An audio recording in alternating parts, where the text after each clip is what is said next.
2023. All right, now let's start over. Greetings, everybody. I call to order this July 2023 meeting of the Maryland Lynching Truth and Reconciliation Commission. I am Dr. David Falconley, honored as always to serve as chair. Can we now move on with our agenda with a roll call? Joy, if you could lead that process, please. Okay. Good morning, everybody. I hope you're doing good. Good morning. Chair David Falconley. Oh, sorry. Let me start from the beginning. David Amenti. Present. Iris Ban. Dr. Barnes did let me know about her absence, so her absence is noted. Simon Barron Williams. Charles Chavis. Nick Query. I said it was Yeah, Commissioner Curry also informed us of his absence. Roger Davidson. Maya Davis. Present.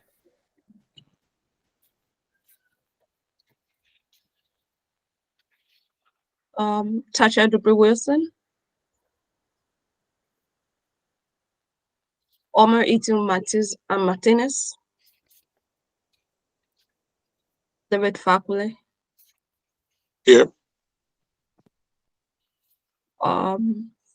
Chris Ailey. Here. Kaglan All. Here. Elizabeth Eels. Present. Isidore Mobley. Carl Snowden. Present. Marcia Stevenson. Present. Stephanie Shorrock. And Lindsay Baker. Present. Sophie Asika. Present. Zanita Ali. Present. Christy Mafoley. She won't be able to be here today. All right. Thank you. I think that's everybody. Morning again. Thank you, Joy. Appreciate you. Do we have quorum? I wanna see if we have quorum, particularly for the closed portion of our meeting, as well as open, but especially the closed one, given the importance of that. Joy, could you just give us a count of how many commissioners are present?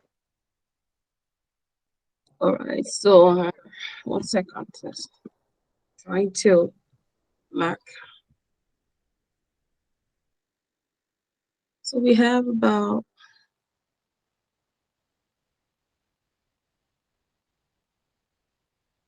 one, two,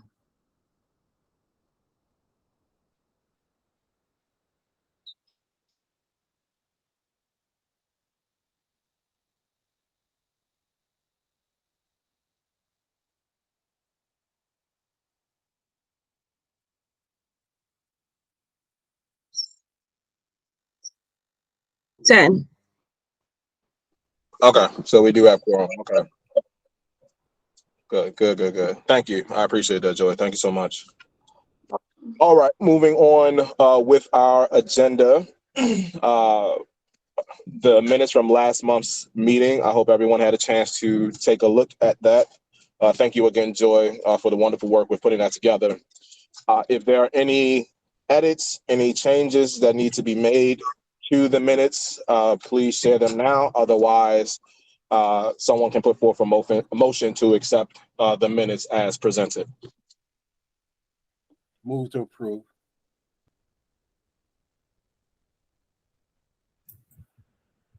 I'll second. All right, thank you. All those in favor, please say aye. All right. Aye. All right. Any opposed? Any abstain? All right, the minutes are accepted as presented. Thank you all. Continuing on with our agenda.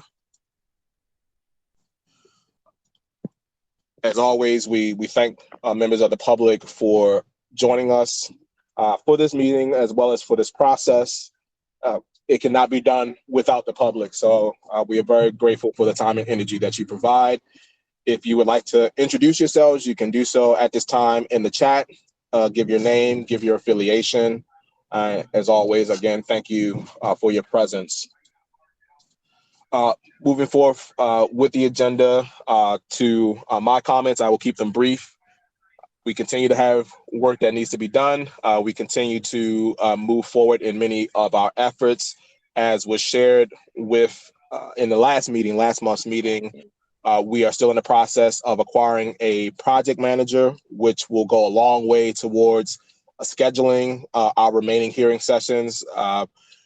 Stephanie Thompson recently transitioned off of the commission officially, and we are certainly immensely grateful for all the work that she did in helping to bring structure and order and just initiative to the commission. None of that will be forgotten and will remain greatly appreciated. So with that, I will now just open the floor for a soul check. I will just go first and say, since we last met, a lot of stuff has happened that continues to demonstrate the importance of the work that we have been doing. So we certainly know about the recent Supreme Court decisions, striking down affirmative action, giving more leeway for opportunities for discrimination. And as hard as it is, right, as dehumanizing as it feels at many points, it for me continues to galvanize and strengthen and confirm the work that we must do. And that's why I'm glad that we have the time as a commission to do this work right. We said that way back in 2019, that this was a golden opportunity to demonstrate what truth, justice, reconciliation, restorative practices can look like in the 21st century.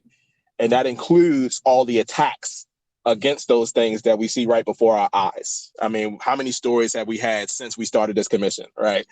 That continue to, I think, verify and confirm why this commission needs to do what it does. And that's not just talking about the history of racial terror lynchings and its impact, but the larger system of oppression that allowed for racial terror lynchings to happen. So, as always, and Commissioner Haley, I'm always grateful for giving us this platform to check in our souls, right? To have this opportunity to express our process. We need that, right? Because it can be very discouraging a lot of times, and yet we have to continue to fight. So with that, I open the floor to other commissioners to check in with your souls. How you feeling right now? I would like to say something. I think all of us have been deeply impacted by what we see happening in our country today. We are going backwards. And I think not only with the affirmative action decision, but relative to the attack on African-American history in general, what we are doing on this commission is the very thing that should be taught in our schools and what our young people should know. But the larger extremists in our society want to deny it, do not want to talk about it. And so that's why we have to continue to take an attitude of militancy, just like so many other freedom fighters back in the 60s, and those who continue to do this must continue to do in this climate. We cannot be defeated. That's what I have to say. Ashe. Thank you, Commissioner Stevenson, for sharing that. Anybody else?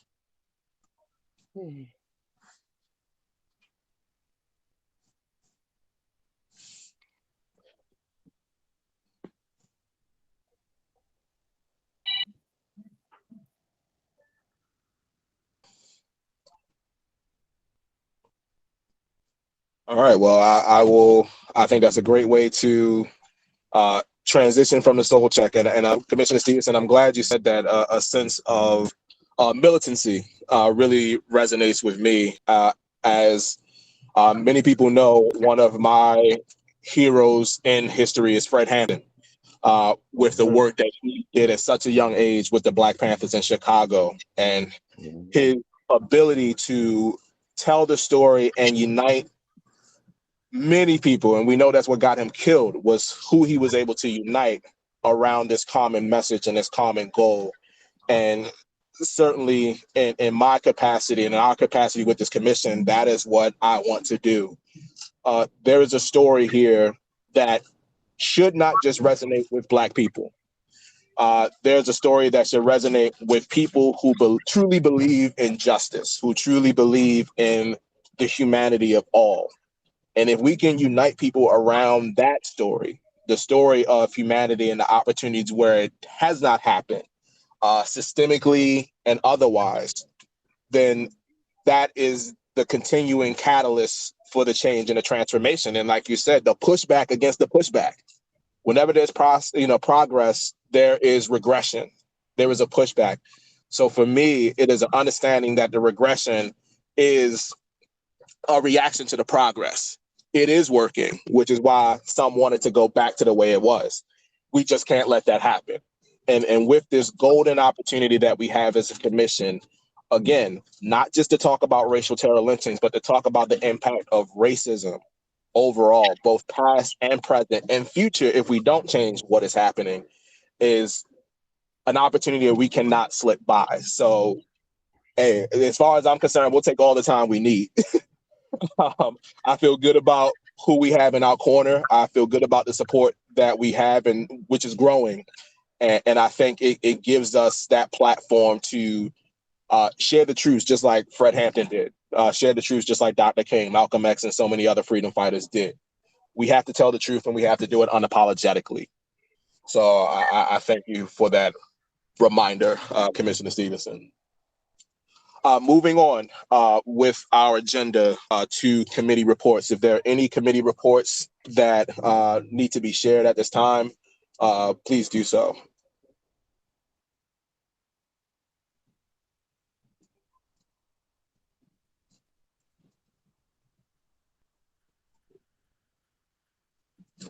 Yes, I see a hand raised. That's me. Sorry, David. That's David Armenti. My apologies.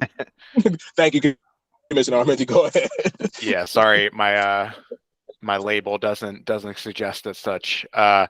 So thanks so much. I do apologize for missing last month's meeting, and committee meetings themselves have also been a bit lapsed, just to be honest.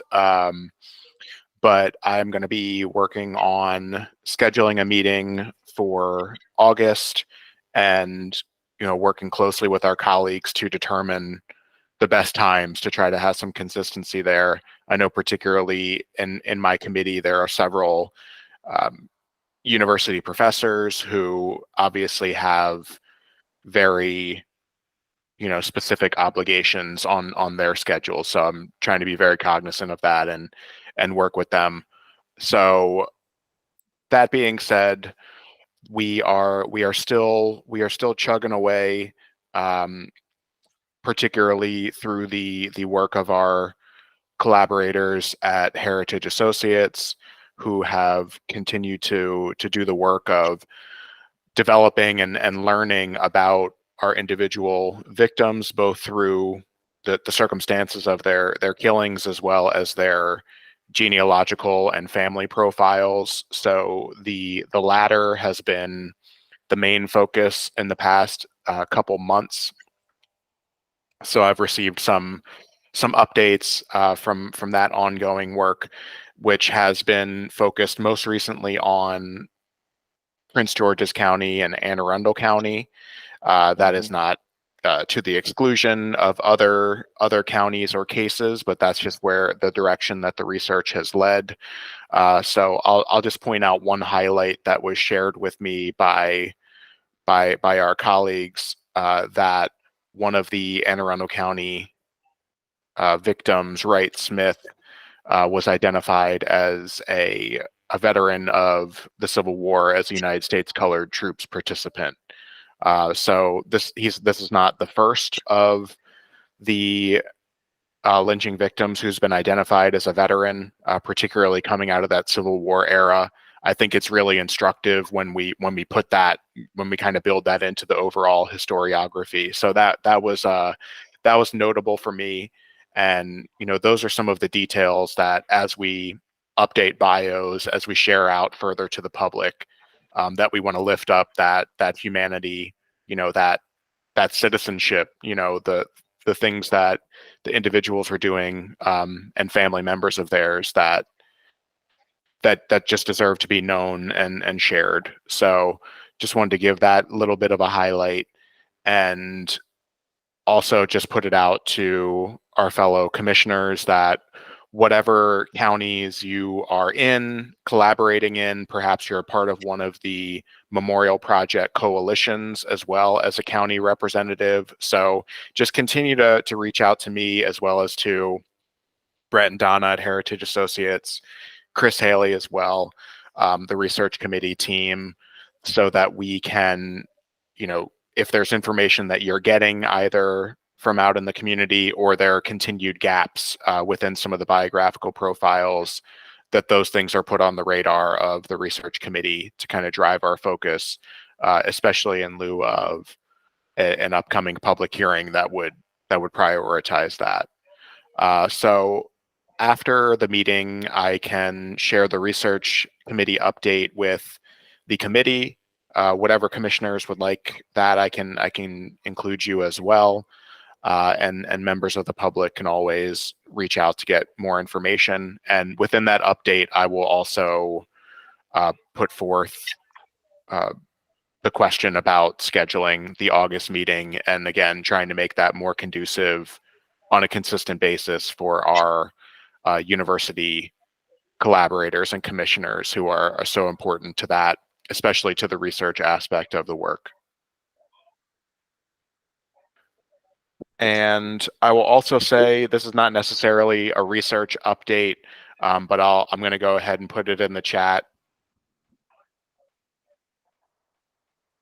that Frederick, I'm not sure if any commissioners or folks here attended and would want to share out any more information, but Frederick County Memorial Project did have a public event back in May that was recorded, that was streamed and recorded. So I'm just going to share that in the chat for our information for the public. And again, if anybody was able to attend in person, maybe they can detail if there's anything that we need to know about that event. But that is it for me from the research committee perspective. Hi, David. Everybody, it's Chris. If you can hear me from my little distance here, I just want to give some good news. We have an intern that was given to us by George Mason University with Charles Chavis and also his assistant, Alexander Jones. And so he started work last week on the Governor General files, and he was able to find 2 items of interest to us, which were about Wright Smith. One was October 7th, 1898. So it's written, as it says here, the day after Wright Smith's lynching, and it's a T.J. Hardesty. I'll send you a copy of it, of course, but it's a T.J. Hardesty with I think it's the Independent Detective Agency or International Detective Agency, and out of Baltimore, I think it's 5 Paul Street, and he's asking the governor if he has, I think, permission to look into the perpetrators of the Wright Smith lynching. So what we're going to look for is obviously if the governor responded, because in a subsequent letter that Andre found in January 31st of 1899, so that's literally only about 3 months later, he references the letter that you responded to, Governor, about me undertaking that research.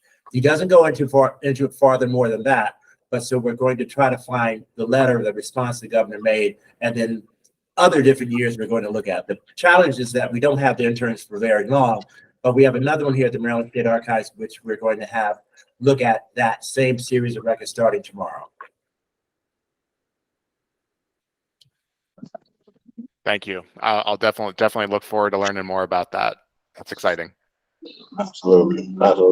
Thank you, Commissioner Armenti. Thank you, Commissioner Haley. for those updates. Are there, before we move on with our agenda, are there any other committee updates that should be shared? I know that Commissioner Creary is not here. Uh, any other updates that we want to share? I at don't this have time? any updates for the logistics committee. We kind of went on pause until we revisited our public hearing. Right. That makes sense. Okay. Thank you. No, thank you all. No, yeah, appreciate you all for the updates. Okay, so we will move on to new business. Not too much to share, but I do think it's very important, obviously. Vice Chair Chavis and I had a recent meeting with Delegate Jennifer White, just as a follow-up after the legislative session. As you all know, we were granted an extension for the timeline of the commission, and looking into next year's legislative session, exploring the ways that we can receive more tangible support from the state. One of the discussions that came up in our conversation with Delegate White is one that was mentioned in a way by Commissioner Armenti in his report, of finding ways to support our commissioners that are faculty members. Ways that we can essentially get course buyouts. And I know that has come up before. And I think given the workloads that we all have, and just kind of speaking specifically to the faculty members, of which I know we have plenty of representation, kind of exploring the ways that we can essentially purchase time to be a part of the commission. We know that this is done on a volunteer basis, so it's on top of everything else that we all have to do. This was a conversation and really just a recommendation that I gave to Delegate White quite bluntly. Given the amount of work and effort that it takes to do this, some form of compensation would be very, very helpful. I don't think any of us would say no to that. And I think out of that discussion, one of the things that came to mind was the idea of course buyouts, and the amount that it would take in order to, through our institutions, allocate time officially to the commission. We also talked specifically about involving the HBCUs to a greater capacity. I know we tried to do that a while back, and the response was, I'll say, it was somewhat disappointing. So I think we want to kind of circle back around and see what ways that we can get the state HBCUs involved to a greater capacity with the commission. So hearing Commissioner Haley talk about interns, that's an immediate place that I go, is how can we get students involved in this work? And the many different facets that are involved. So we know that history, we know that research is critical. How do we get arts and culture involved? How do we get public health involved, so that we can make this a holistic process, not just in the way that we are addressing reconciliation and restorative practice and justice and truth, but to show that this is an issue that covers all of those different spaces. This is a public health issue. This is a history issue. This is a social work issue.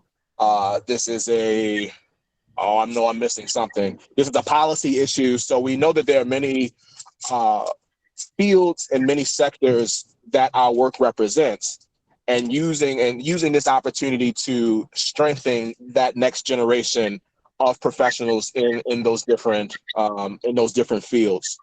So I'd like to open the floor for just a brief conversation, if we could, about what we feel we should be sharing with the different institutions. And Delegate White said that she would help us to get the president heads together for the HBCUs, as well as getting the space of the Governor Moore, to really be able to tell the commission story and to share where we are and where we're looking to go and what support we need. But I think we've all, in our different ways, understand that we need some relief in order to get this done. So this would not be exclusive to those who are faculty members. I think that was just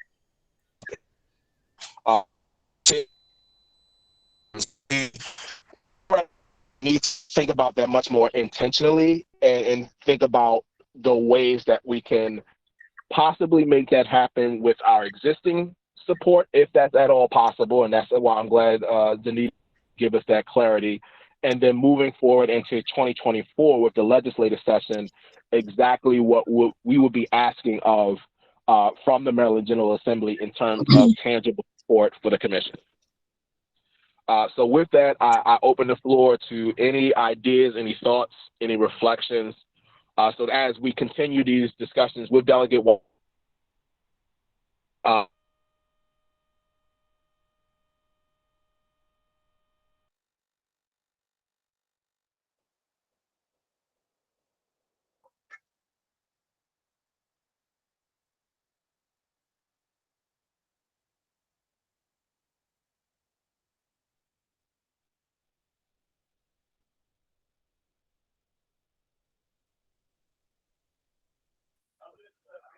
Hi, I would like, this is Simone Barrett. I would like to say something about the institution. I work at two teaching at Morgan State and at Coppin State. And and I also got my 3 degrees from Morgan State. And I can tell you Morgan State doesn't offer an African American class like for the students to take. They don't have it at undergrad. They have to take diaspora, but they take world history. At Coppin, I teach undergrad. They'll put the students into African American 2 before they take 1. So we need to get these institutions in line and what these students need and how it needs to be presented. I think that could help a lot, especially at Morgan. We have a new um, history chair, and I'm hoping that he will see the need for every student, especially with what's going on in America, to take African American history 1 and 2, whether they want to or not. I think is imperative at this point in time. Thank you. If I could chime in behind Simone, because I think, I deal with this all the time, and I totally agree with her. We're trying to revamp our history program as well. This kind of comes down to a mindset and a curriculum issue in terms of the options that students have to take in usually the general education curriculum. And she's correct. Basically, it has been presented as world history, world civilization, or U.S. history, and African American history is kind of, oh, by the way, here's another course you can take. It's going to take a strong push, and I know your chair, Daryl Scott, to really change the curriculums in a way that not only is it an option in the general education curriculum, but it becomes a required course. At a previous institution I was at, Dillard University, they developed a course called African World Studies, which was a survey. They changed the curriculum so that that course was 100 level that every single student had to take. So that's the kind of struggle, as it were, that we're going to have to engage in, aside from getting our faculty members, when they advise our students, to directly advise them to take this course because it will substitute for American history or world civilization. That's a big lift, and it's a process. But from my perspective and where I sit, because I'm trying to do the same thing, that's essentially what this is all about. Unless you have faculty members who will teach this in U.S. history and things like that. That's the way I see it from where I sit. And it needs to happen.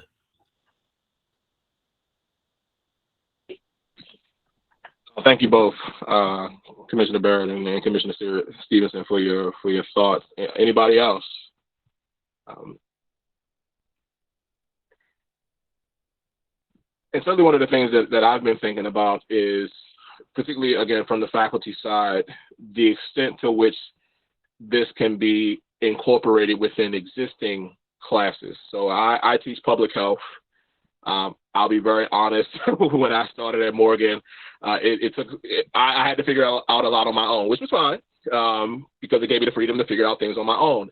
And I think now that I have a year in as faculty, or coming up on a year, I want to be much more intentional about how I frame the classes that I teach overall through just real world applications. And that is the type of program that I'm in. Being in public health is a DRPH, so it's about the practical uses of public health work, not just research, but practice, policy, advocacy, and the like. And as I said before, the work that we're doing on this commission is public health. Whether we're public health people or not, this fits perfectly within public health. So thinking about those ways that I can, I guess, uplift the public health components of what this commission is doing, not just to tell my students about it, but hopefully encourage them to get involved in the process, and to help them see that their involvement, whatever that may look like, does have a public health impact on the communities that we are serving, and the state of Maryland, because this is a state level commission. So I'm also curious if other commissioners, particularly those that are faculty members, have explored ways to incorporate this work of the commission through their teaching. And I guess has there been any reaction, response to that from the institutions themselves? Just thinking of ways that we can make this more, I guess, to make the intersectionality more, I think, pronounced. Because this is, I would say, for any of us faculty members, this should not feel separate from what we are doing. It does for a lot of reasons that are outside of our control. So I'm really thinking about what is within our control as the faculty members.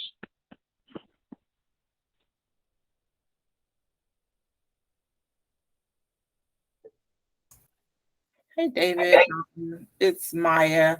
I like one of the things, like, as I think about the conversation is, I know, like, with all of the schools in the state of Maryland, like, there's like this whole, I guess, rule around, like, if one school has a program, another can't have it. And I see that, to me, as being like one of the biggest issues, because it's just shocking to me that any place, especially like Morgan State University, would not even be able to have a class that's like African American history. It would just seem like it would be a given, but that is one of the things. And I don't know if this is one of those things where we think about like our recommendations to the General Assembly, but also setting up those meetings with members of the General Assembly ahead of session so that we can kind of look at what types of bills need to get passed related to how our higher educational institutions are able to have classes. Because like I know, like even like museum studies, I think University of Maryland probably has the lockdown on that, and of course has been given preferential treatment for the classes that they have, and then the other schools just kind of have to fall in line and call it something else or not have it at all. And so maybe that's the way that we can kind of have the greatest impact, is thinking about like what legislative actions we can take. I thank you, Commissioner Davis, for that. I like that idea a lot. And these are the things that we can bring directly to Delegate White and get her insight on how feasible that is. And again, I think we all recognize, again, the different places where this can live, and for me, should live, right? I would not want I don't want people to see this as, again, just a work of history, right? Obviously, history is a huge part of this, but we know that there are many current real world applications of what we are doing that you would think, again, maybe I'm being naive or too hopeful, you would think that other departments and other spaces would see the value in that. If for no other reason that I think the students would find it interesting, right? It's something different. It's something ongoing, right? This is not just something that's set in stone. It's something that they can actively contribute to. And one of the things that I know resonates a lot with my students, as much as I can help it, is creating opportunities for them to do stuff, right? I just had a student work with me on another project, and I had to remind us, like, what you did was incredible. Like, do not sell this short moving forward. Like, let this be at the top of your CV. Let it be at the top of your resume, because this was a big deal, the work that you did in conjunction with me. any work done with the commission blows what that student just did out the water in terms of what it can mean in terms of ramifications. Like this is, again, I don't want us to sell it short, right? This is history making stuff we're doing. So any student that can get involved in this is getting involved in history making stuff. You ain't gonna try and sell that stuff short. So I really want to be more, again, intentional about really showing the potential of the work that is done within this space with this commission, not just for those who are already a part of it, but especially those who could join it in many different ways, especially younger people.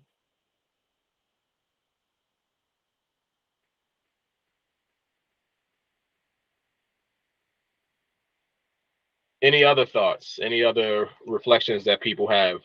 Again, as we are just thinking about the ways that we can strengthen our works.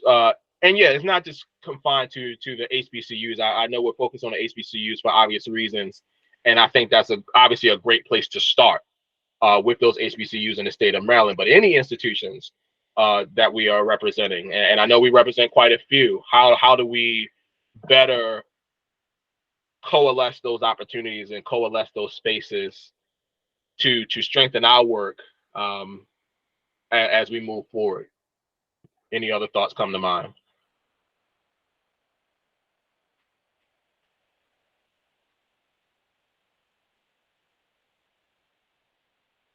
Yes, Dr. Combs.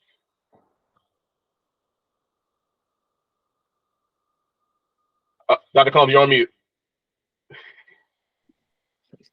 Hi, everyone. I want to agree with Maya Davis because I've done a couple of programs and that's absolutely true.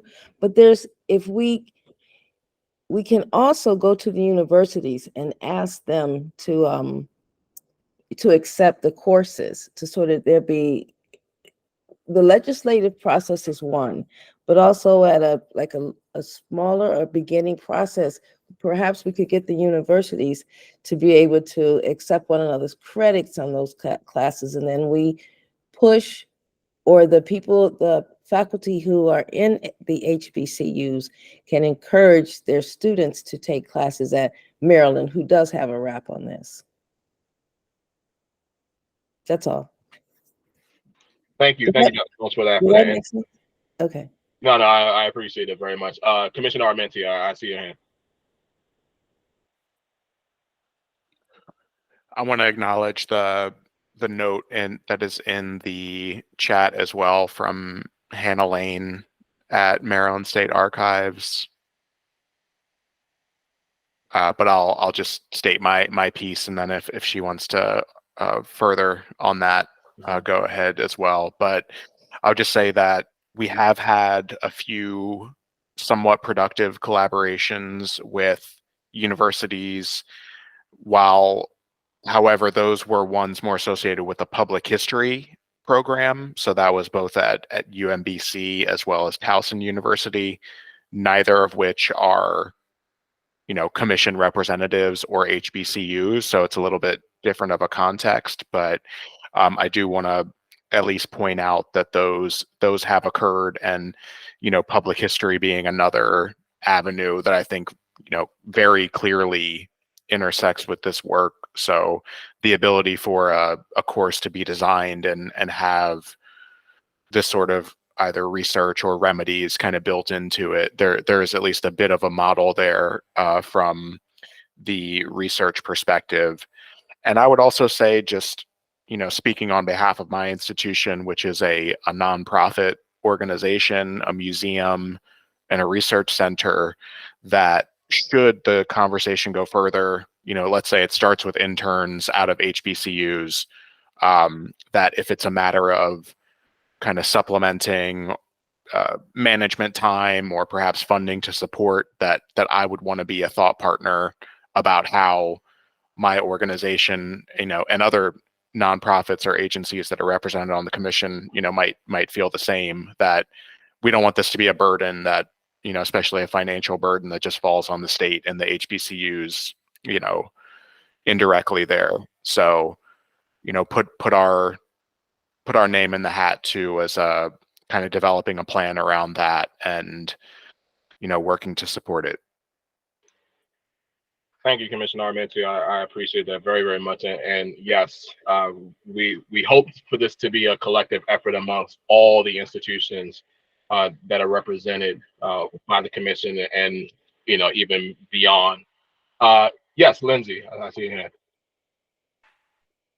Just to tag on to Commissioner Armenti's point, Maryland Humanities also would be, I think, able to help out in some way. I'm brand new, but we do have experience with taking larger grant funds and then redistributing the money to scholars who are community scholars, who are academics, who are teachers. So we have a little bit of a model for this in our organization, and would be willing to pitch in any way that might be helpful.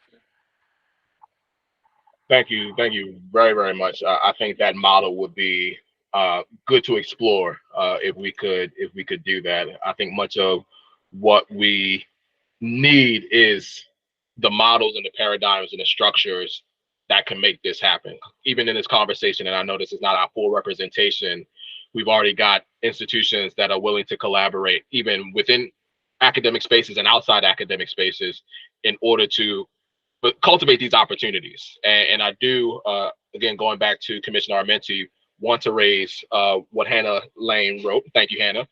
So as an undergraduate student, one of my classes was entirely dedicated to a research project regarding the history of slavery on our school's campus. It supported the research commission instituted by the school's president. This was very effective for ensuring we had dedicated time for the work. Could university faculty implement something like this? Yes, if we got the money. Yeah, it is something that we can do. And I think it's something that I think we can do within our capacity as faculty, certainly in conjunction with the heads of our institutions as well. And that's why it's very, very important to re-engage our institution presidents to have this revised conversation. We did so a while back, and obviously a lot has changed since we did it the first time. And I think that's a good thing. I think the conversation can be much more intentional and much more focused on what they can do for us. Certainly having the coordination with Delegate White and Governor Moore's office could make, because would be of a huge benefit to have, I think, this collective system or space across the legislative, across the executive, across the academic, and across the nonprofit, right? But the coordination is the most important part, because we want to make sure that students of all backgrounds, and I mean intellectual backgrounds in terms of the fields that they are in, see this opportunity and are presented with this opportunity so that they can have involvement in whatever way makes sense for their skills and for what they will want to gain out of the experience. So I'm very encouraged by what we've all just shared in this moment right now, and we'll definitely follow up so that we can better understand what that framework could look like. Any other thoughts people want to share?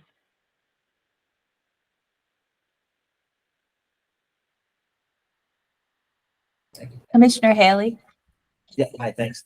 I was just wondering, do we have a contact on our commission with the Civil Rights Commission, the Maryland Civil Rights Commission? Because I'm wondering if perhaps we could join with them, collaborate them, discuss with them about developing some type of program intra-commission wise, where we could propose some sessions or some topic which should be shared among the schools or at whichever level, which certainly with the duality of two commissions, I think would have enough oomph behind it that it would be supported, and it would take, I think, a significant bad PR to be against such an effort. And since they exist, since we exist, since the time is right, since the effort to thwart what we're trying to do is heightening, I think there would seem to be more emphasis for us to do something that counteracts that, or more reemphasizes the fact that this is what needs to be done because of what's being done against it.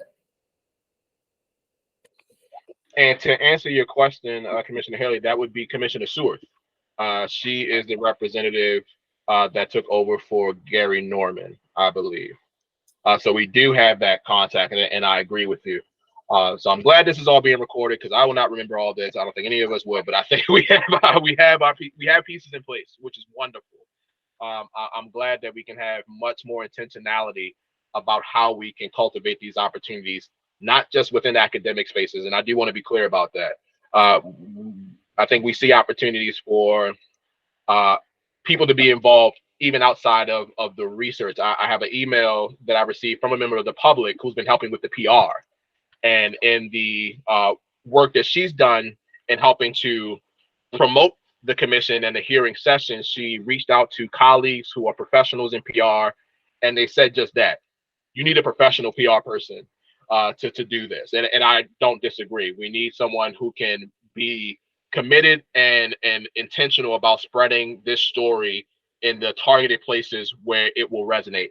Commissioner Snowden, I know you've been harking on this plenty of times with being more, what's the word? Being much more media savvy. I'll say that, being much more media savvy and utilizing those resources that we have in terms of media connections.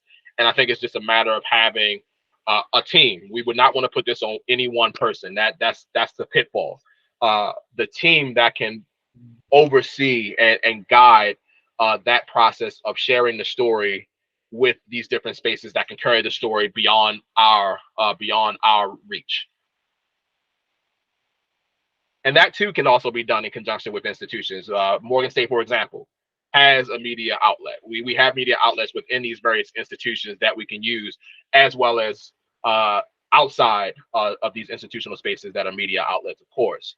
So I'm much of what we need is continuing that building of structure and building that paradigm that works for what we are looking to accomplish as a commission, and thinking about, again, the ramifications of what we're doing, aside from what we are addressing, is the paradigm that we create.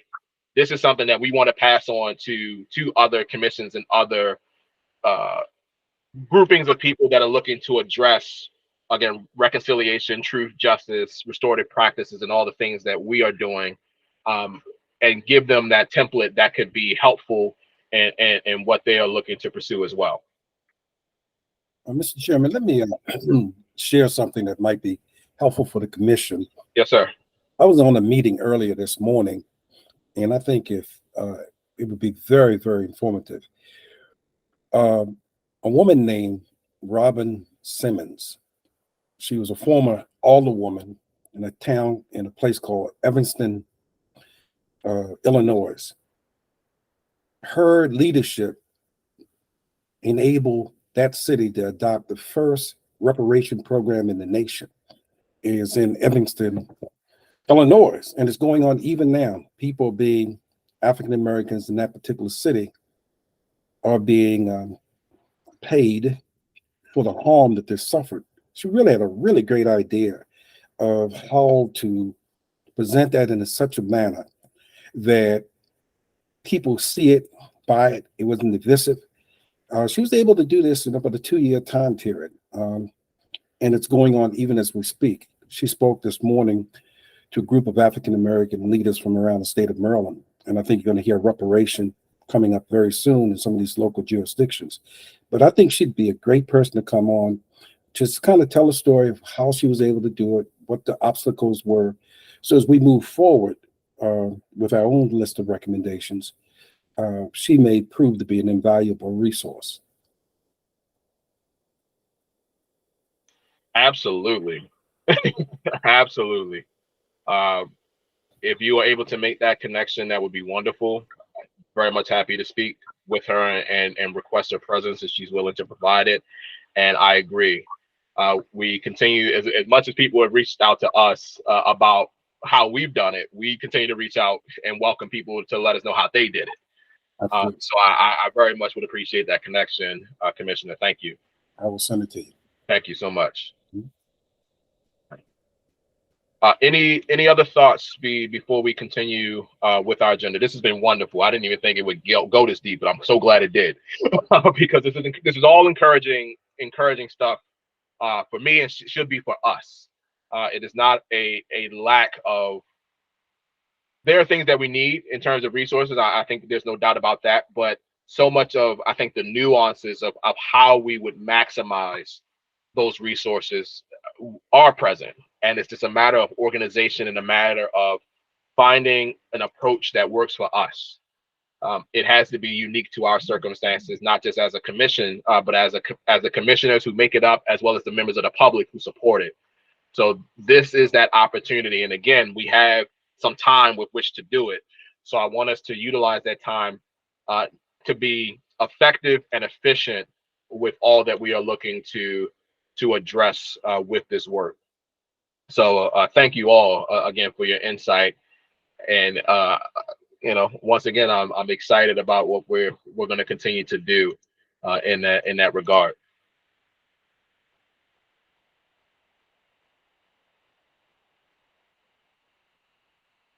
Okay, if there are no other thoughts, I will move us to announcements.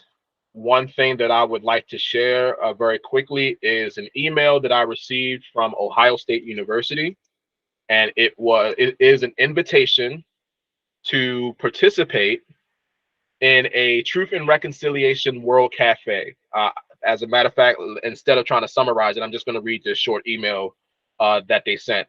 I am emailing you with an invitation on behalf of these two professors from the College of Social Work at Ohio State University. We are conducting a study on governmentally convened truth and reconciliation style commission processes in over 30 American cities and states as part of ongoing work around supporting TRC style commissions.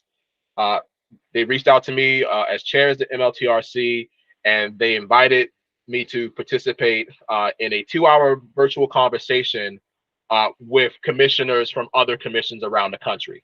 This is not just an invitation for me. This is an invitation for all of us as the commission to participate. There's a registration link that I'm going to put in the chat right now.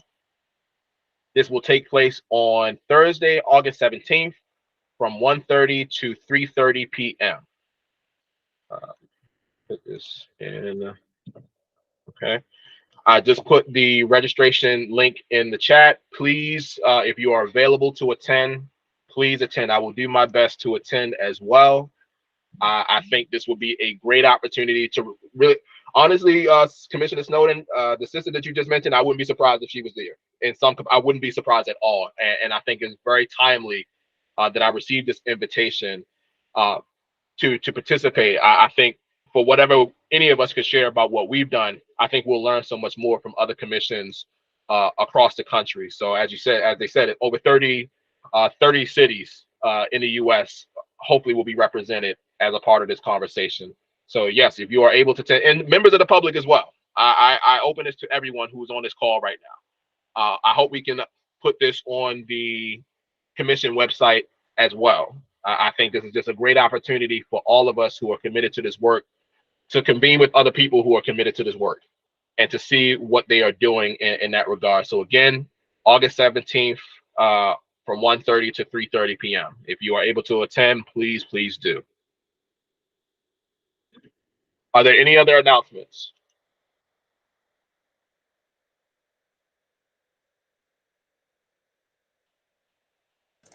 Mr. Chair. Yes.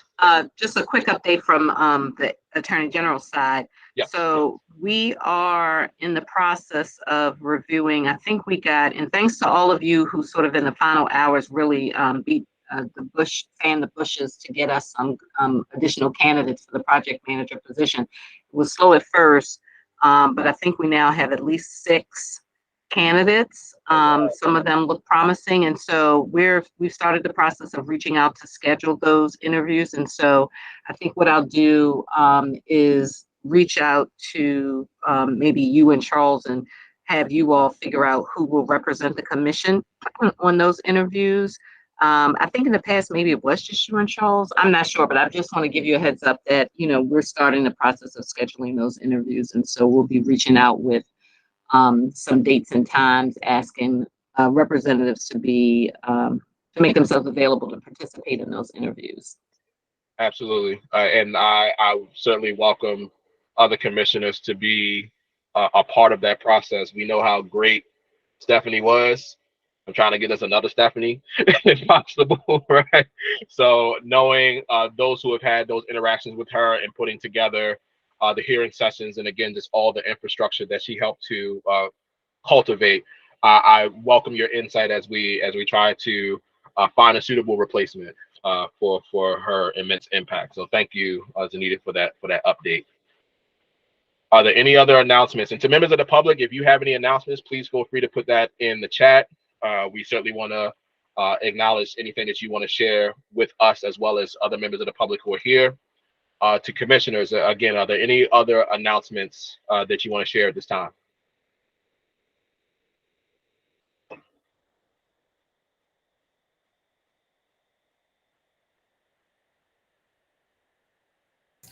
David, I don't have an announcement. I was just going to say, just for the record, for Joy, I know a number of commissioners came in after he took the role. I saw Simone Barrett, Roger Davidson, and I said I'm Mobley.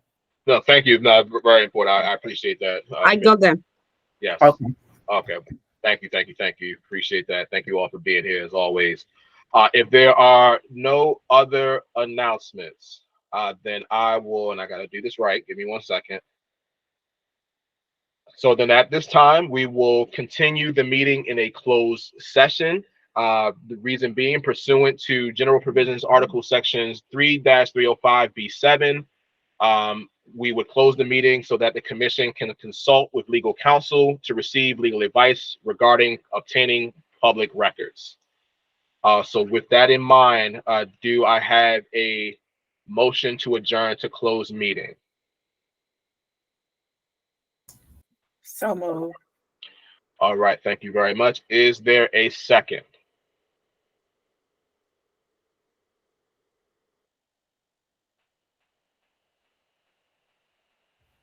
Is there a second? Second. All right, thank you. This is Benzina's hand, Commissioner hand. No problem. Thank you. All right, all those in favor, please say aye. Aye. Aye. Or you can raise your hand. Okay. Thank you. Any opposed? Any abstain? All right, so move. So we will now transition to a closed meeting again to consult with counsel regarding pursuing public